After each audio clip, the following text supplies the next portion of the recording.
welcome back to GTD. It's been a pretty big week with the NFL draft. We had NASCAR race at Dover. F1 is going to Miami this upcoming week, and then always a lot of stuff going on in the MLB. So, Keegan, how was your week?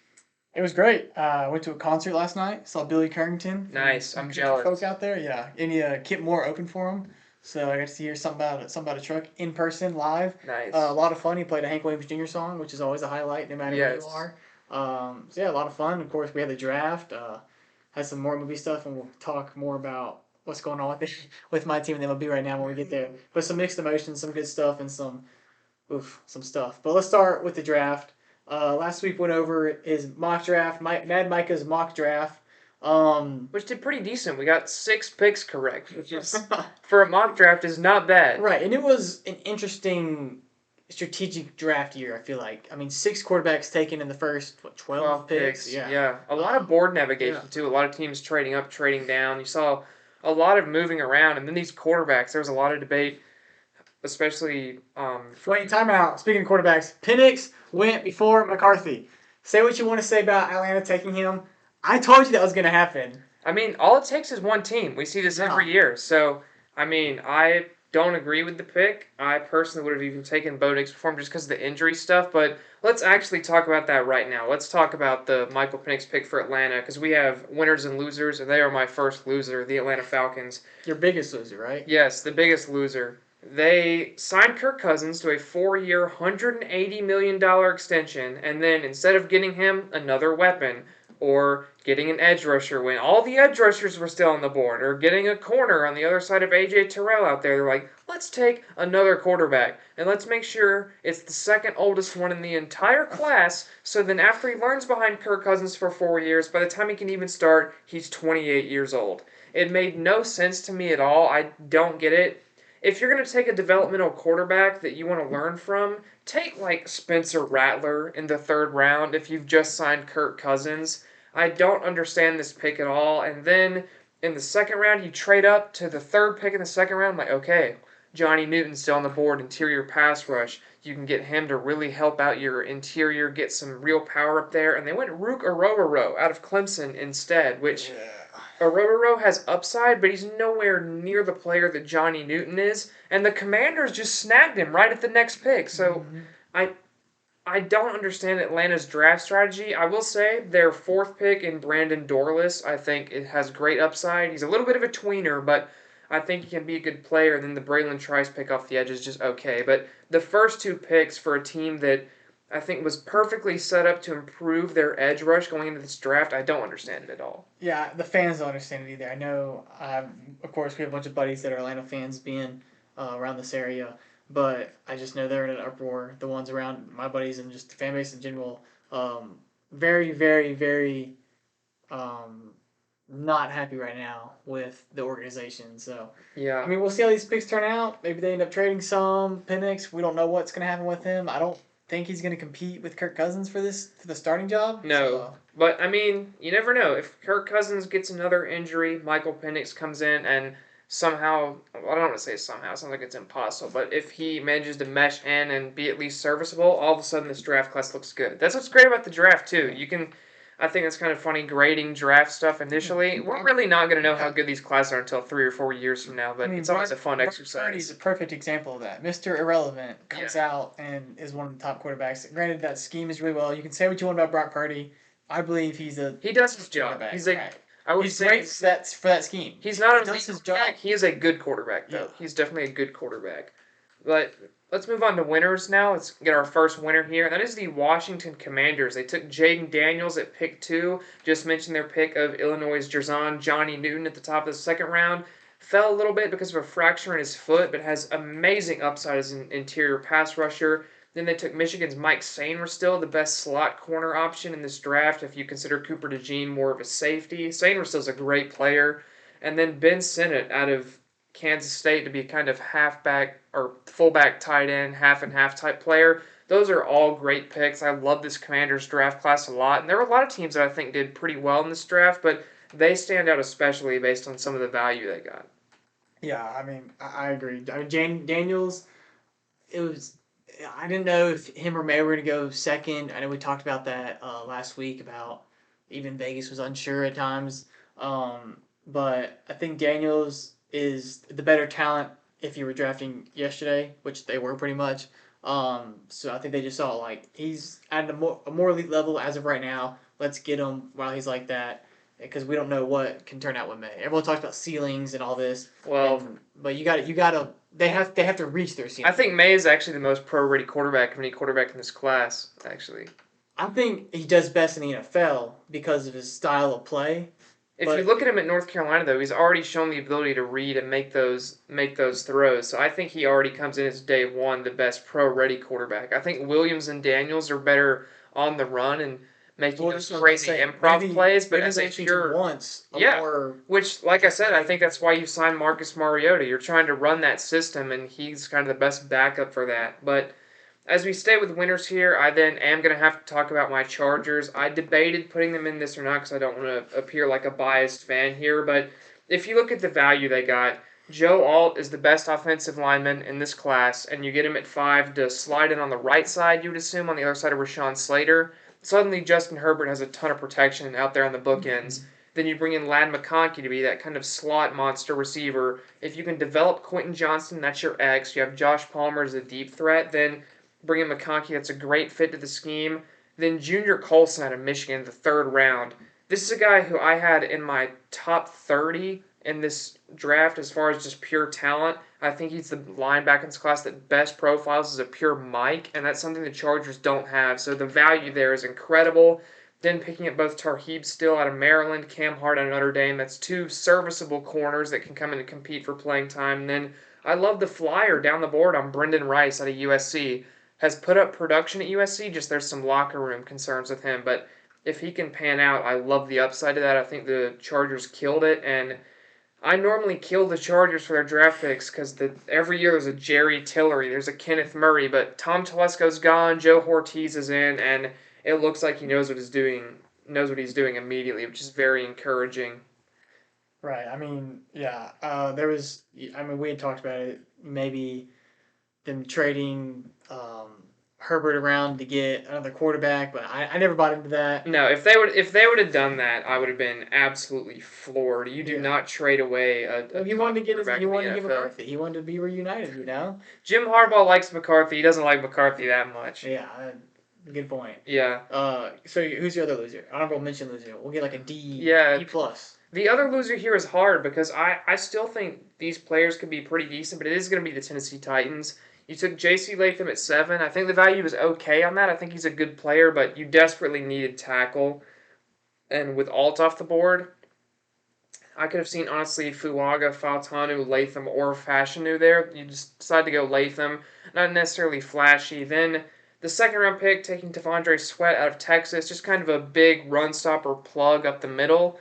The only kind of issue I'd have with that is you kind of drafted like a nose tackle to go next to Jeffrey Simmons, who already excels as a run stopper when what you really need is pass rush. It's a very nitpicky thing. I think Sweat's still a great player. I think he'll be impactful for them, but I think you definitely could have used maybe a big time edge rusher instead. Cedric Gray out of North Carolina is a decent player. You bring him in, I think he has upside, but just I'm not entirely sold on this draft class. Like Jarvis Brownlee out of Louisville is a corner, is another guy who's okay. Jaquan Jackson, receiver at Tulane, okay.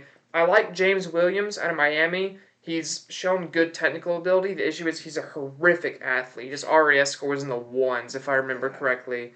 And then Jalen Harrell out of Michigan is just a DPR type guy off the edge. So I don't necessarily think there were a lot of losers in this draft. I think because it wasn't necessarily a super deep draft, it was top heavy, that you saw most of the talent evenly distributed. There were some steals, like Jaden Hicks at 133 for the Chiefs, I think is an amazing pick. I love the Chris Abrams Drain pick as well. I think he's going to be a great fit. The Eagles getting Cooper DeJean at 40, I think is another absolute steal. Then Devontae Walker to the Ravens down the board in the fourth round. I think that's going to be an amazing pick. I think he's a great athlete. So there were definitely steals in this draft, but I don't really think there were a lot of teams that necessarily flopped it. Right. No, I mean Tennessee not a terrible draft, just what could be a forgettable mediocre draft, which isn't a bad thing. If you have a forgettable draft, It's not Yeah. great. It's not good or bad because it means you You'd didn't rather be draft forgettable terribly, than right? like It's, drafting a bunch of busts. So so I mean, could work out for them, could not. But like we said, that's the same with every team. We're just speculating, yeah, based off what we've seen from these guys so far, what we think they could do.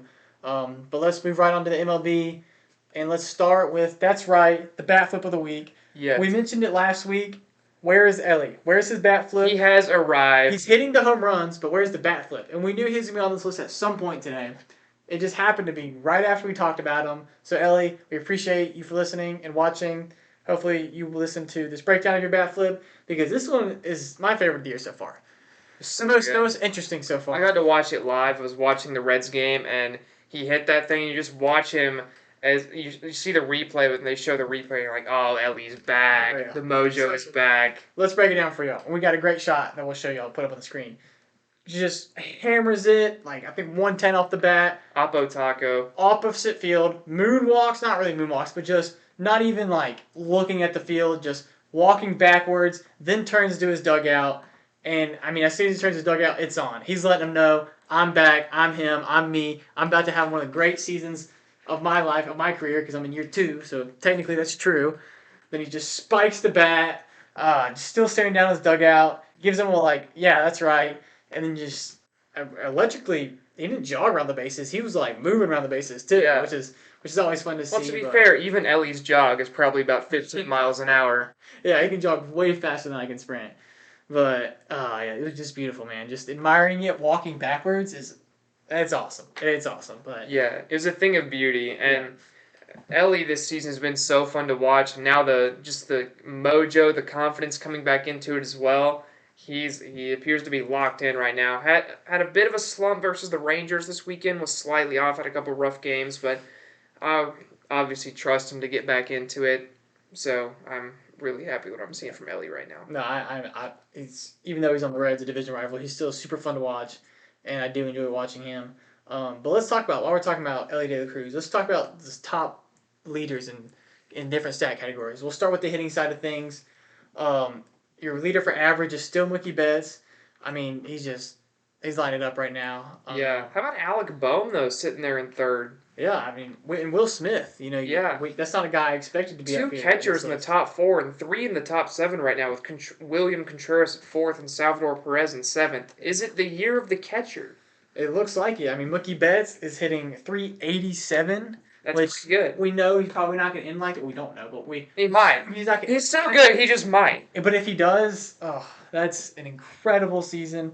Definitely one of the most historic seasons. That season alone may get you in the Hall of Fame. If he hadn't had a career before, I mean that's a season like that alone is just.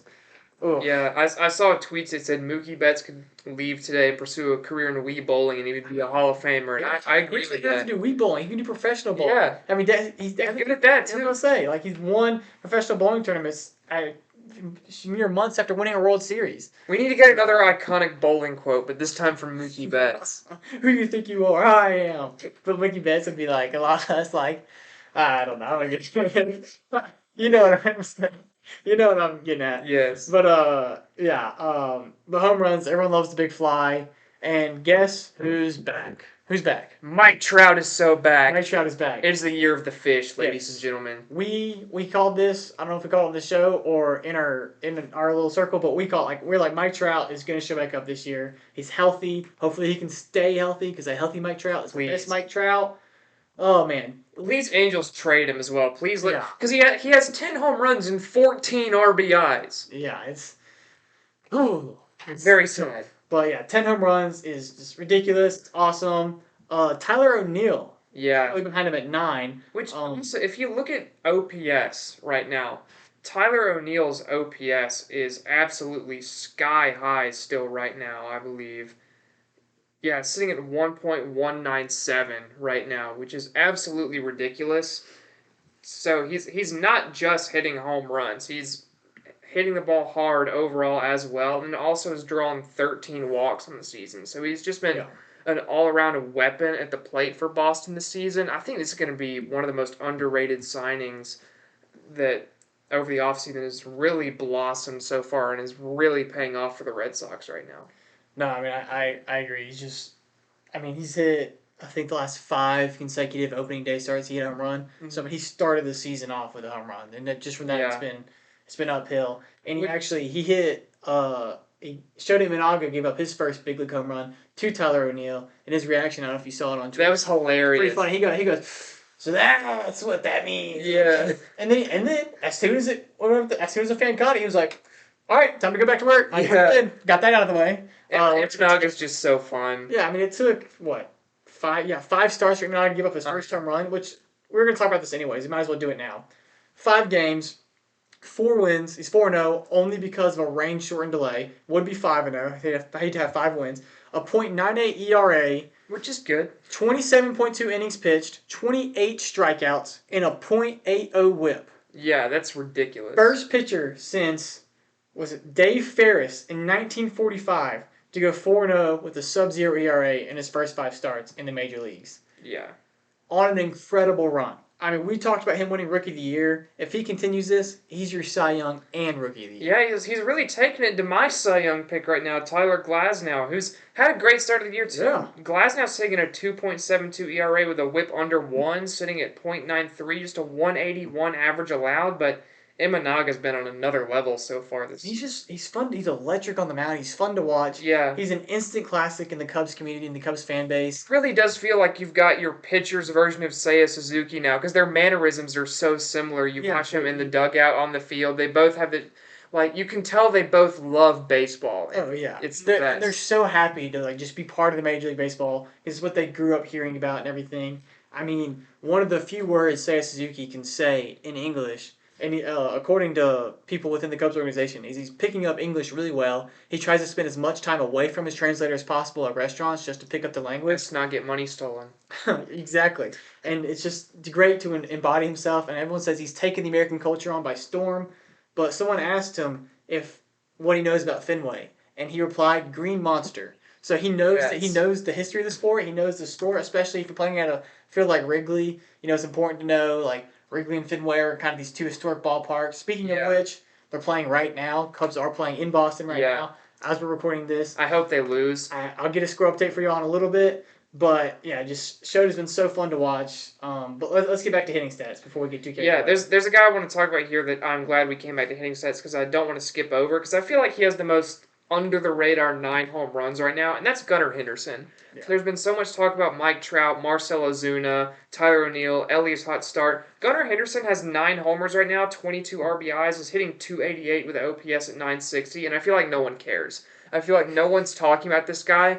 You have all the other young stars for the Orioles, Adley Rutschman, then the call-up of Jackson Holiday, and I feel like He's back in AAA now. yeah, he's back down in AAA, but I feel like all that has kind of overshadowed the great start that Gunnar Henderson has had. This is a guy that was brought up last year as like one of these massive Orioles prospects, And just lost Rookie of yeah. the Year to an Oriole teammate in Uh-huh. Adley Rutschman. So I mean, I feel like he's been amazing, and he's not getting enough credit for it, in my opinion. yeah. And I do want to ask you, who do you think has a better season at the end of the year, William or Wilson Contreras?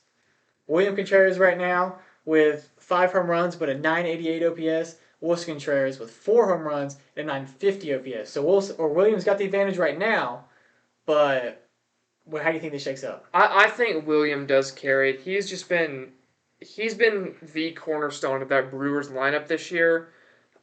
For the sake of the Brewers, I hope he falls off because I hope the Brewers fall off. But I think William he is the big piece of that Brewers lineup right now. He's not an elite defensive catcher by any means, but he's going to provide you that spark in the lineup. So I think he carries it over the course of the full season.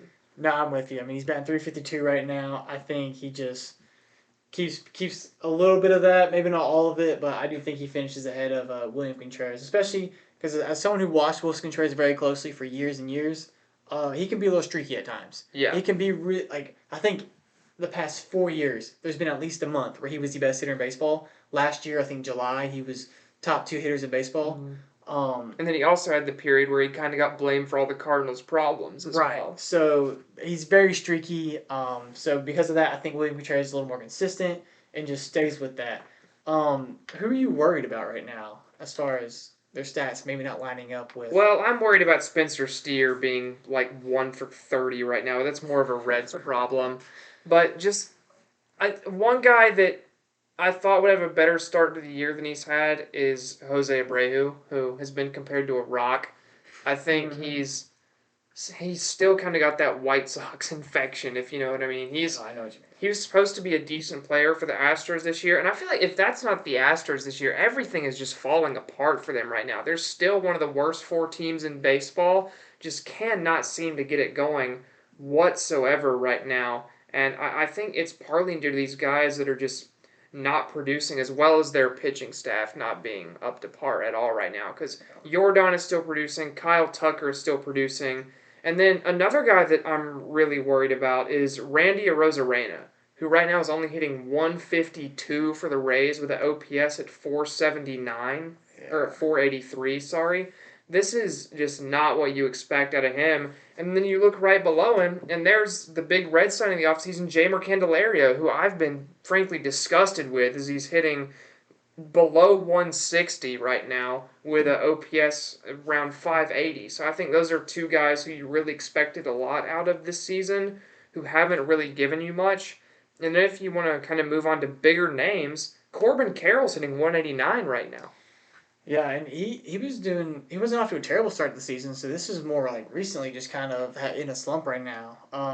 And yeah, especially a guy with with his type of speed, you know he's going to get an infield knock every now and then. Yeah, So if he's still that's the hitting saying. Speed doesn't slump, but right, it is right now. which is even more scary when you have a guy who's fast like that and is in a slump, you're like, all right, he's really just not seeing the ball right now. And he isn't even really stealing bases at an alarming clip. Has 8 at this point on the season, which is still decent. He's tied for 7th, but with Corbin Carroll, you expect him to be one of those guys at 10 or above right now, like in Ronald Acuna or Lane Thomas territory. But I Right. guess if you can't get on base, you can't steal bases. Yeah, and you mentioned Ronald Acuna not having a terrible year. His OPS is 715. He's hitting 255. Yeah, OPS right around league average right now. Still only has the one home run though, which Well, he can't get the ball in the air this season. It's all been line drives. It's all been right. ground balls. It's very concerning. It reminds me a lot of what I saw from Ellie in his first couple months last season, where he just could not get the ball up off the point of contact. And I don't know if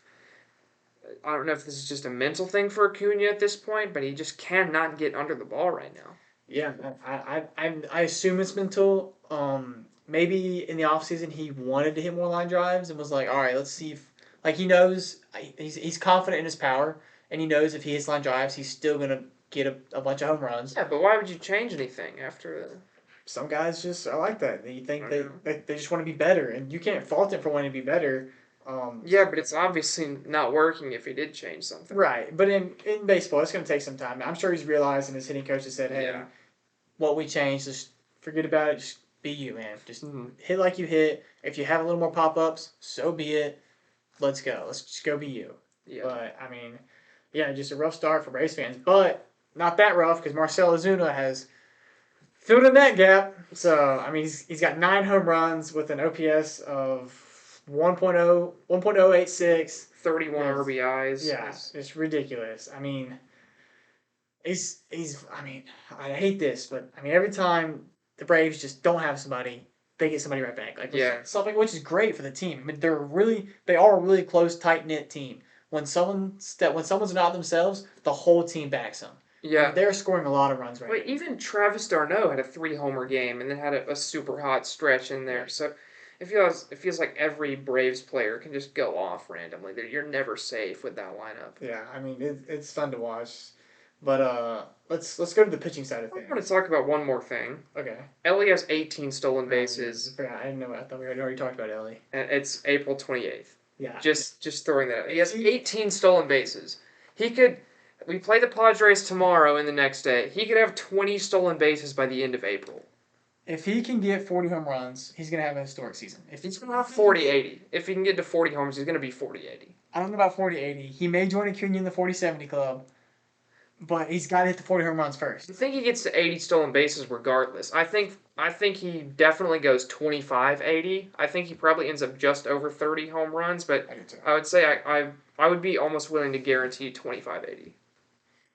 I don't know. I'm gonna have to debate you on the 80 stolen bases. I think 70. I think Ian's just above. It's like He almost has 70, 20 at 70. the end of April, and I he's get that, only going to man. get I better. get that, but there's players who hit 8 home runs in 2 weeks, and that's all they hit all year. Yeah, but stolen bases play more consistently than home runs. You say that. You say that. I do say that. The scouting report on Elliott's going to be like, "Hey, don't let this guy run on you." And I The know scouting report's already that. They can't stop I him. know that's easier said than done, but I mean, teams are going to be. I mean, have you seen a pitch out done with Elliott on base this year? You're going to start seeing that a lot more. Yeah, I think it doesn't matter. If you look at Come on. every time Elliott's been on second base this season, almost every time he's stolen third. Almost every time he's been on second base and third is open, he's stolen it. And then you see what happens is they're planning for him to do that, and they're ready, and they're panicking, and they're freaking out about Ellie, and there have been just instances of him throwing to the outfield, and he scores from second on a steal. So I think he just impacts the game so much on the bases, and it's just, I mean, obviously, if he keeps the pace he's at now, 80, no problem. yeah. But we'll have to see. But yeah, I don't know. We'll have to see. I'm curious. I'm curious right now. Yeah. But now we can move over to the pitching side, where once again my little Cy Young pick Tyler Glasnow is leading the MLB in strikeouts with 53, which is very cool. Yeah, I mean, a hot start for him. Like we said, I mean, he's Tyler Glasnow. He's an elite pitcher. The only thing is health, and he seems like nothing's really, you know, Yeah. affecting him right now. Fingers crossed, knock on wood. Yeah, Please don't get hurt, Tyler Glasnow. Yeah, that would suck. But I mean, yeah, great start for him. How about Tarek Skubal so far this season? He's been great. 1.72 ERA, very impressive. WHIP at .74. This is a guy that I had on my radar as like a dark horse for AL Cy Young, and he's starting to make a case for it. And he's not the only kind of under the radar guy that's broken out this year. How about Jared Jones for the Pirates? He's been great so far this season. Yeah, no, I mean he's part of the reason that they were, performing how they were when they were one of the top teams in the Central, if not the National League. I mean, just guys are stepping up and doing their job, which is what you want to see from your pitching staff. Zach Wheeler, he was a guy we talked about when we talked about Cy Youngs. I mean, he's got 46 strikeouts and 1.93 ERA. Yeah, that entire Phillies rotation has been so we good. touched on the show last week. They're just, man, they're fun right now. Well, they got lit up by the Reds, although they did kill us twice. It was a half and half. Yeah. Who else you got for pitching? It's just standing out and staying on a pedestal, and you're just like, oof.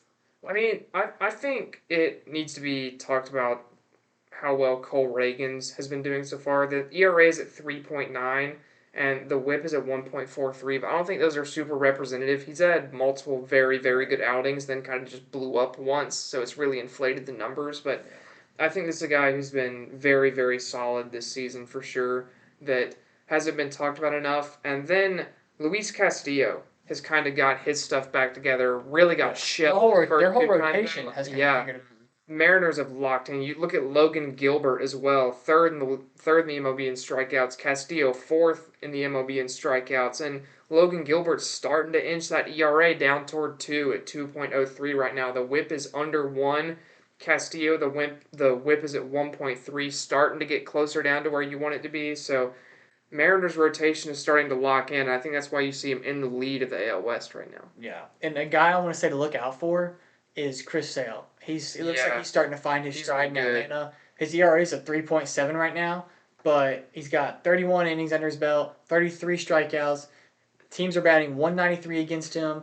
I mean, look out for him. I mean, he's only given up 13 earned runs in 5 starts, which is not great, but his last start was incredible. The stuff is there, though. It's very apparent the stuff is back. So look out for Chris Sale to kind of start making his way on towards y'all's radars for pitching. And then you got to talk about your ace for a minute. So I want to talk about my ace, Nick Lodolo. In 3 starts, the ERA is still sitting right around 2. Gets another start versus the Padres tomorrow. It is Dolo Day, the best day ever. So he's been a delight surprise for you. Yeah, he's our ace. Hunter Green had a great start versus the Rangers this past weekend. Went 7 strong shutout innings of 1-hit pitching, so that's something you desperately needed from him. If he can get more consistent, I think that'll be a big boost for the Reds, but I think Lodolo has shown that when he's on, he is this team's ace. Yeah, no, I mean, I don't disagree with you there. Let's jump over to divisions. Our division weekly division dissect. We'll start with the NL Central like always. The Cubs and Brewers are tied for the lead now. We've had a little bit of shakeup. I know it was the Brewers on top for a little bit, but both the Cubs and Brewers 17 and 10. Kind of playing similar ball right now. Yeah. I think the Cubs' offense is a little better, and the Brewers have the edge when it comes to pitching. You can't. That doesn't really reflect in the run differential right now, only because of what happened. By the Red Sox. What happened with the Cubs last night when they got beat 17-0 against which is not ideal. They got 17-0. However, I'm gonna say this: Matt Mervis gave up like 6 of those runs, and Patrick Wisdom gave up another one. So our pitching staff really only gave up 11, which is still terrible. Elite relief pitcher Patrick Wisdom getting shelled. Who could have seen this coming? Matt Mervis got shelled. Patrick Wisdom got out of the inning. Matt Mervis got hammered. Double, single, double. Craig Counsell made the point to third base. Not the bullpen, third base. Third base. All right, Patrick, you're up, you Wizzy. But yeah, it's always fun to watch your players, pitch like that. Yeah. But typically it's when you're up by like 10, I hope one time in my life I get to see Ellie pitch. I feel like that would be hilarious. I watch him just throw like 95. Yeah, he's just an athlete. Honestly, if you just let him rip a throw like he does from short, he could probably fire one 90 plus somewhere in the strike zone. Yeah, they should let him pitch from behind second base where he gets like he fields a ground ball and pitches it to that'd be a fun all-star event too. Yeah. Pitching from infielders pitching from behind second base and seeing what they can do with the metal bat. That would be interesting. MLB players with a metal bat might kill somebody. Well, you don't have anybody in the field. Yeah. It's you just have the guy in second and he's far enough. Dude, a pitch down the middle to Giancarlo Stanton with a metal bat would kill somebody. I want to see a metal bat home run derby. That would be fun. That would be nuts. But yeah, metal bat home run derby at Coors. Who says no? Nobody. Maybe the people living in neighborhoods a mile outside of Coors. Greater Denver area says no. Yeah. The Reds in third, 2.5 games back. Plug it away. Pirates and Cardinals. Cardinals still on their they swept the Mets, but that's the Mets. Yeah. Pirates still on their skid. You look though at the streak right now. Cubs lost 1, Brewers lost 2, Reds lost 1, Pirates lost 1, Cardinals lost 1. No one can win in this division right now. Well, the Cubs are 7-3 in their last 10. I mean the Cubs. Yeah, but I don't want to talk about that part. Yeah, we're winning. We're playing winning baseball. But not yesterday. We're not losing series. You are losing 17-0. Right, but if we win today, we win the series. Speaking of which, you start with NL East. I'm gonna get a score update. Yeah, so the Braves sit atop it at 19-7, but the Phillies are right there at 19-10, only a game and a half back, just have played more games. The Mets still kind of just hovering around 500 at 14-13, but so are the Nationals at 13-14, kind of buoyed by the play of C.J. Abrams, who's been great so far this season.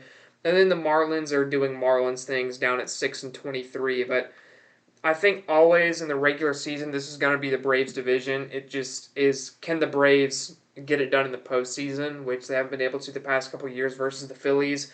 The Mets, I think the City Connect uniforms are dragging them back down because they had a good run where they were playing well, and then they unveiled those awful uniforms, and immediately they're just floating back towards 500. So I think that makes sense. And good play from the Nationals. I think they're definitely exceeding expectations right now. They're better than the Astros. Yeah, I mean, everyone's better than the Astros at this point, except for the White Sox, the Yankees, and the Marlins. Yeah. Cubs are losing 2-0, by the way, in the bottom of the 5th. Oh no. Yeah, oh no. I'm so sad. Whatever, man. Whatever. Yeah. Did you stop at the East? Yeah. All right. Yeah, Braves, like we said, they're just scoring runs. I mean, a plus 47 run differential. First it's hard in to the MLB. 8-2 in their last 10. The Phillies are 8-2 in their last 10 too. Both they've won 4 in a row. Yeah. So, I mean, and that's with Bryce Harper hitting 230 or whatever he's hitting right now. He does have 6 bombs, but still hitting 230. And Castellanos is hitting way badly. Yeah. He hasn't shown up yet. So, I mean, that's even more scary when this lineup figures it out. And then Miami's being Miami. Talks about that. You mentioned 4 in a row for the Phillies. The Padres also have 4 in a row. It's just losses. Yeah, they've been on a downturn. They're 3-7 in their last 10. They were right up there for the division lead, and they've fallen off a cliff. So the Giants kind of turned it around. They flipped the division. I think they're in 4th last week. Now they're in 2nd. Yeah, 6-4 in their last 10. They're 3.5 back from the Dodgers right now. Still a minus 17 run differential though. Yeah. So oof, And then Blake Snell to the IL as well is not yeah. great. But I mean, let's talk. It makes sense though with how he started the year with how badly he was pitching. I'm not entirely Yeah. surprised that he ended up on the IL. Well, that's what happens when you skip spring training. You try to get a little extra money from your agent. Yeah. But this division, one team with a winning record, one in a division that we thought was going to be one of the best in baseball. You have one team who's 6 games above 500, which is pretty good. Everyone else is just Yeah, I mean, it's pretty easy to see why. You look at the underperforming pitching of the Giants, which is what we thought would carry that team, and then just the general underperformance of the Diamondbacks so far this year. yeah. And the Padres have been so hot and cold so far. Well, the Diamondbacks, it's their pitching. I mean, they have plus 29 run differential. They're scoring runs. Ketel Marte is one of the best hitters in baseball right now. I Yeah, mean, they're scoring runs. just as he is for me on MLB The Show. Yeah, it's true. He's a diamond now. Yeah, he He is. became a diamond. So hopefully you locked him in. Listen, on the show 23, the Ketel Marte All Star Game card saves lives. Mm-hmm. But yeah, just not what you want to see from that division, unless you are the Dodgers, or honestly, if you're any of those teams, because anybody can win it or not win it. But at this point, coming The second issue is for a you wild start card spot. looking if you're the Giants right now or the Padres, you have your eyes set on a wild card spot. That's gonna be hard. You look at the Brewers, the Reds, and the Phillies right now, all with 15 or more wins. And I know you both sit at 14 if you're the Giants or Padres, but do you really think over the course of a season you can compete with the Brewers or the Phillies? You might be able to say, okay, we can keep pace with the Reds, but Yeah. if the Reds get healthy again with Matt McClain back, which will probably be September, but getting TJ Friedel back will be a big boost for them for sure. So a healthy Reds team, this Brewers team that's been on fire, the Phillies, if you don't get it together, if you're the Giants or the Padres, that wild card spot could slip away really quickly. I mean, as it sits now, the Phillies are 3.5 up in the wild card, and then the Cubs and Brewers are tied for 2.5 up in the wild card. Reds The at the last wild card spot. Reds are the last wild card spot, and the Mets are half a game back. Pirates are a game and a half back. The Giants are the first West team, and they're a game and a half back as well. And then the Padres 2.5 back, Diamondbacks 2.5 back, Colorado 8 back. They're pretty much out already. Yeah, they're So they're really just gonna have to. The Mets, I think, will kind of start to fade a little bit. They're a streaky team though. Like they'll yeah. have some stuff here and there, but down the stretch, I think they'll fade. So really, I mean, it's three central teams: the Pirates, Reds, and whoever doesn't or whoever wins the division, and then your next three teams Yeah. between the Pirates, Cubs, Reds, and Brewers. Three of those four teams will be fighting for a wild card spot. The Phillies are probably going to get a wild card spot, and then you have, I mean, the Central may just storm the wild card. Phillies in the Central. You know, Yeah. that's a very real possibility. So it's going to be hard for the West to fit in unless they can get their pieces back together. Yeah, which is surprising, but that's the way it is. And speaking of the storming Central, how about the AL Central right now? Guardians at 19-9, Royals 17-12, Tigers 16-12, Twins 14-13. Every team's got a winning record. Yeah, except Every team's got a winning record. Every baseball team has a winning record. You make a good point. I'm not there. sure what sport the White Sox are playing right now. It's not baseball. I think they Look at that run differential, -77. Yeah, it's Yikes! it's tough. And they've only won one away game all year. It's not good. Yeah. Oof. Yeah, they're 13. They're on a games out. 3-game win streak. Wow. Is that their 3 wins on the year? No, they have 6. That's half their wins on the Half year. their wins have happened this week. This weekend, yeah. I feel bad for the team. Who'd they beat? Minnesota? They beat Minnesota, that's right. No, because they play. They play Minnesota again at the start of the week? Oh, no, you're right. They played Did, Minnesota. did they play the Rays? The Rays are on a 3-game losing streak, so that might be right. I think they played the Rays. They played the Rays, but oof. Yeah. Yeah, they played the. Imagine being the Rays and getting swept by the White Sox. They now sit in last in the AL East, which And they're 3 games below 500, Yikes. which was those 3 games. Yeah. They'd be 3 games above 500 if they played like every other team that's played against the White Sox. But yeah, I mean, we talked about the Guardians last week, and they've only just kept doing what they're doing. They're 10 games above 500, 40 plus 46 run differential, 73 Second only to the Braves. and yeah, I mean, no one saw the Guardians doing this, but it's a nice surprise, I guess. I Yeah. mean, Shout out my former youth pastor, Cale Downard, who is a giant Cleveland Guardians fan who got to see them in person this past weekend and has been just super happy to the start of the season so far. He's been a happy man.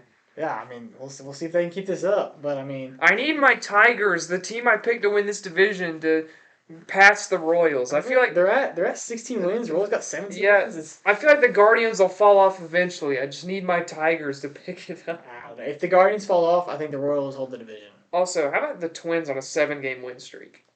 Yeah, I mean, the beginning of the year, a lot of people had them picked to win this division. Mm-hmm. In the beginning of the year, they lost Royce Lewis, and they kind of just sucked at the beginning of the year. But now the They're 7 starting game to win figure it streak, out. yeah, I mean they're starting to play like people expected them to play to begin with. Who would have expected the two Central divisions to be two of the most competitive this year? Shit, not any baseball fan. But what nobody expected was the AL West It's being bad. horrendous. The Rangers are 15 and 14, coming off the series win versus the Reds. The Mariners lead the division at 15 and 13.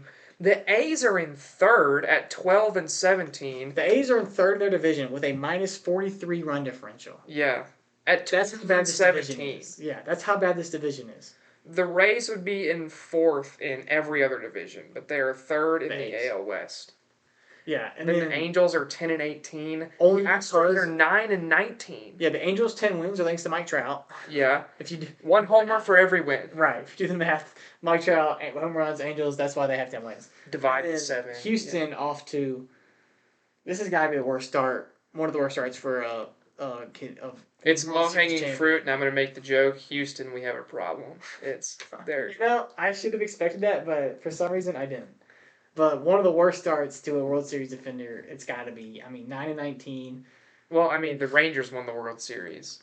Oh yeah, I don't know what I'm talking about. I mean, but one of the worst like you had a dynasty. People were talking about the dynasty, and then Dusty Baker leaves, and the dynasty apparently left with It's died. has retired with Dusty Baker. They said we're going to the beach with you, dog.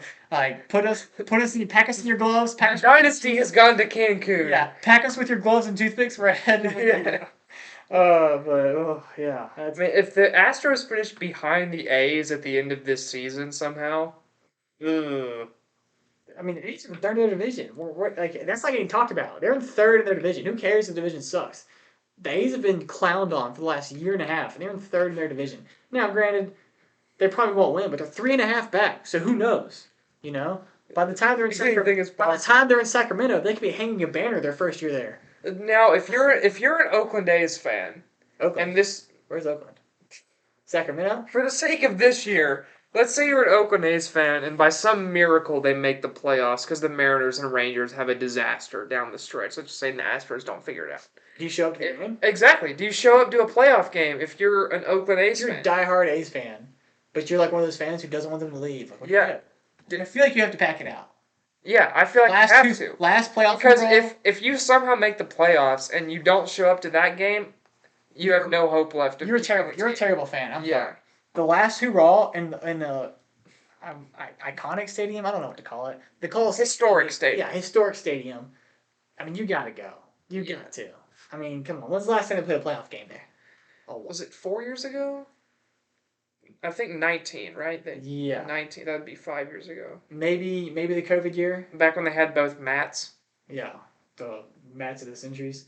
Yeah. But yeah, I feel like you got to go. But the last division we haven't talked about, the AL East. It's still the Orioles and really the good division. Yankees. Yeah. I mean, going into the weekend, every team was above 500.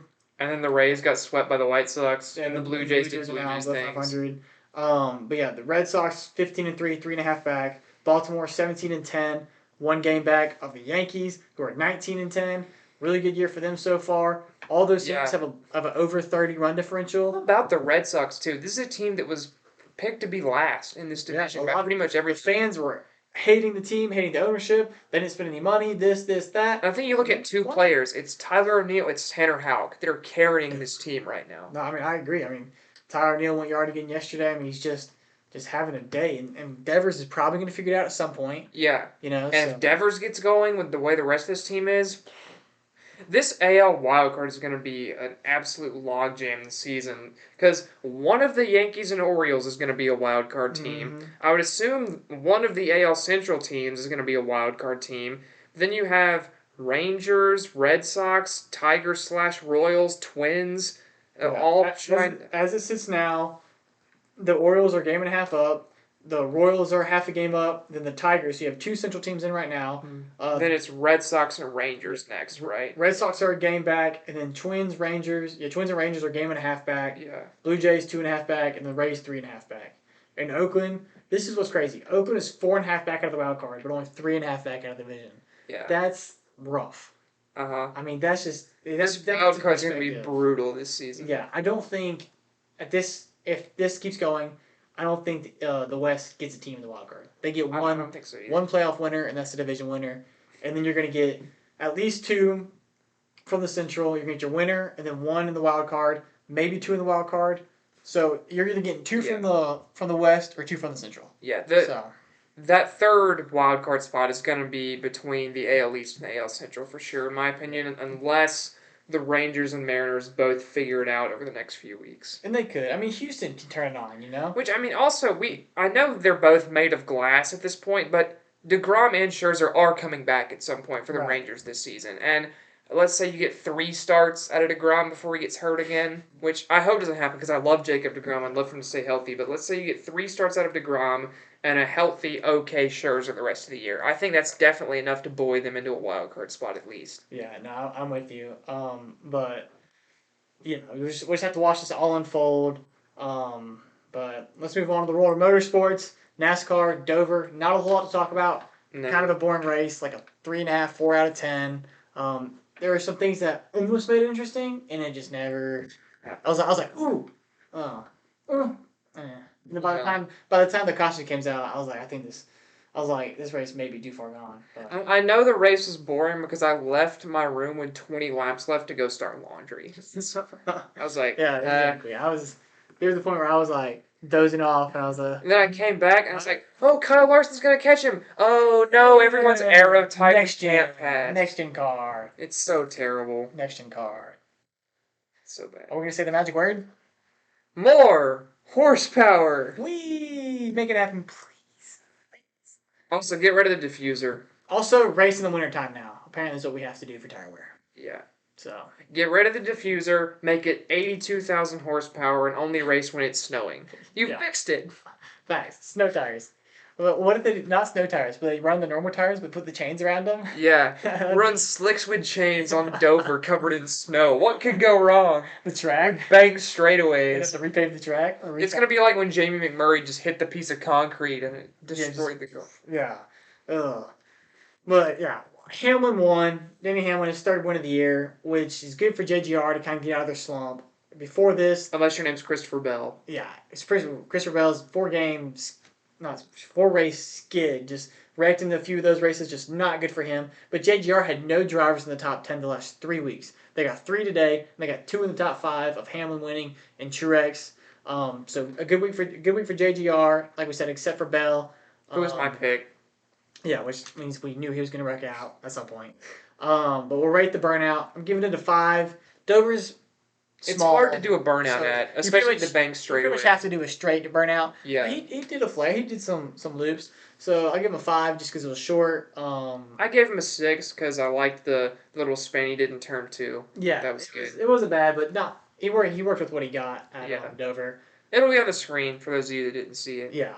Gregson and a good finish. Very good race for Noah Gregson. Koss didn't have a bad day. I mean, I know Priest caught him on fire. But Briscoe was on the top 10 for a little bit. I know the finish doesn't show that. He finished down in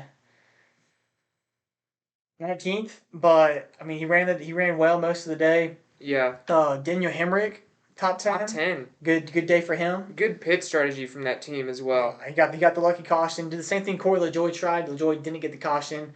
Hemrick did, so it worked out well for him. Which when that came out, I wasn't really paying a whole lot of attention. I was like, wait, are Hamlin and Larson still on pit road? Because if they were, I was like, oof. It was the most anticlimactic green flag pit stop caution ever. Because you look at anytime you think, oh, there's a caution here, green flag pit stops, everything's mixed up in your eyes. He's gonna get stuck. Nothing's mixed up. We just have 2 cars out front. Yeah. Yeah, there was like 7 cars in the lap after that. They all took the wave round. Yeah. It all worked out. But we'll move on to Kansas, a track that I really enjoy watching. I'm glad it's part of the playoffs. 23-11, very good here. It's won 3 out of the last 4. I'm cautiously optimistic as a Tyler Reddick fan. Right. So we'll get into our picks. I wanted to take Tyler Reddick so bad just because 2311's been good there. I mean, they have a good Bubba Wallace has won here with the 2311 Yeah. equipment, and we know Tyler Reddick's more talented than Wallace. He won there last year. I really wanted to take him, but something about me just saying don't take him. Bubba Wallace, another guy I thought about. Blaney's a guy I thought about. Yeah, I think about Larson. Blaney as well. Larson came into mind just because he's been dominant all year. But I'm going out on a little bit of a limb here. I'm going with Kyle Busch. It's going to be unfortunate when he has a 45-second pit stop with 5 laps to go. Yes. I'm going with Kyle Busch. I know he's had pit problems, but I mean, he had a good day today, top 5 finish. He's had weeks where he's been really good. Atlanta, Dover. I like the pick of Kyle Busch. I don't like picking an RCR car. That's If Kyle Busch was in JGR, I would have. Yeah. I wouldn't even thought of anybody else. Exactly. Kyle Busch is the Uh-huh. guy. But I still think maybe Kyle Busch is gonna get a win this year. He's Kyle Busch, right? Right? Maybe. I don't know. I feel like the RCR is so much of an organizational disaster right now that it's hard for me to see it happening. I think he does. I think there's a weekend where he overcomes that, and it may come. He may miss the playoffs, and it may come in the playoffs at Talladega or maybe Daytona. I would watch the Coke 600 because Coke 600. if RCR messes up on a pit stop in the middle of that race, he has time to recover, and then also Kyle Busch is amazing at Charlotte. Right. So he's gonna get a race win this year. I'm just thinking. I think it's Kansas. I am going with one of the guys you mentioned, and that is Kyle Larson. I considered Reddick as well, but with how my picks go, I didn't want to curse him by accident. So we're going with Kyle Larson. You got to get on the board. You don't have a win. I don't. Pick this I'm year. over. I think Larson has the overwhelming speed, though. I think he's going to be very good here. So I mean, I'm in a slump. I only have 2, and they came in the first 4 races. it's the Kyle and Kyle show in picks this week. Yeah. So we'll see which Kyle can do better. Maybe Kyle Petty will do better than both these guys. If Kyle Petty wins the race, I will give you 10 grand. I gotta make a few phone calls. But yeah, but let's look at the point standings Yes. because playoff standings aren't out yet. They should be coming pretty soon. But Kyle Larson sits in the lead right now. with Mark Truex and Chase Elliott. So Chase Elliott with the 1 win, but it's just been super consistent all year. I mean, Yeah. a lot of top 5s, a lot of top 10s. Just doing his thing. And did you listen to his post race interview? I did not. He said he had fun racing at Dover today. Really? He used the words, "That was fun." Wow. That's the first time in years. Yeah, and I thought he started in 29th, drove up to 9th in the first stage, ended up finishing in the top 5. Him and Larson both drove through the field in stage 1, and I was like, this race may be fun to watch. There may be passing. And then they got in the top 10 and just... Yeah. It was very clear who the fastest 6 or 7 cars were, and they just kind of all stalled out. Yeah. So, but a top 5 finish for him today. Hamlin's up to 4th with the win. Reddick's at 5, above William Byron, which to the naked eye is kind of shocking because you feel like William Byron just had a better year. Well, Byron has had a few races with trash on his window or his grill and just some things that have cost. Also, you look at Byron's Talladega result versus Reddick's win there. I think is a big difference for that. So just a few kind of mishaps from Byron and his crew. Something that they really couldn't control. He's had a lot of bad luck this year. Although the jack falling off is their fault. Yeah, today is their fault. Hanging around back by the squirrels. I think who said that? Bubba Wallace. Yeah. He said he'd rather not be hanging around with the squirrels. Is what he called the riffraff up at the back of the pack. Yeah. Which I mean, he was running there all day, so I don't know why he's saying that. Yeah, like man. That was his pace. He was angry. Alex Bowman is 9th in points. He had a good day today. He had a good day today. He loves Dover. Yeah. He loves Dover. So something about that 48 car in Dover. It meshed well together. How'd the 84 car do in Dover? Not well. Yeah. I don't want to talk about it anymore. Let's move on. Bowman a good day. He loves Dover. Busch up 6 places. Yeah, after this really race, good up weekend to for him. He called this a normal day for that team, which Maybe lost spots on pit road every time except for the last one. Well, maybe a normal day for Kyle Busch to kind of have a race like that. Yeah. But he said we need more of these normal days, and then we have to get the win.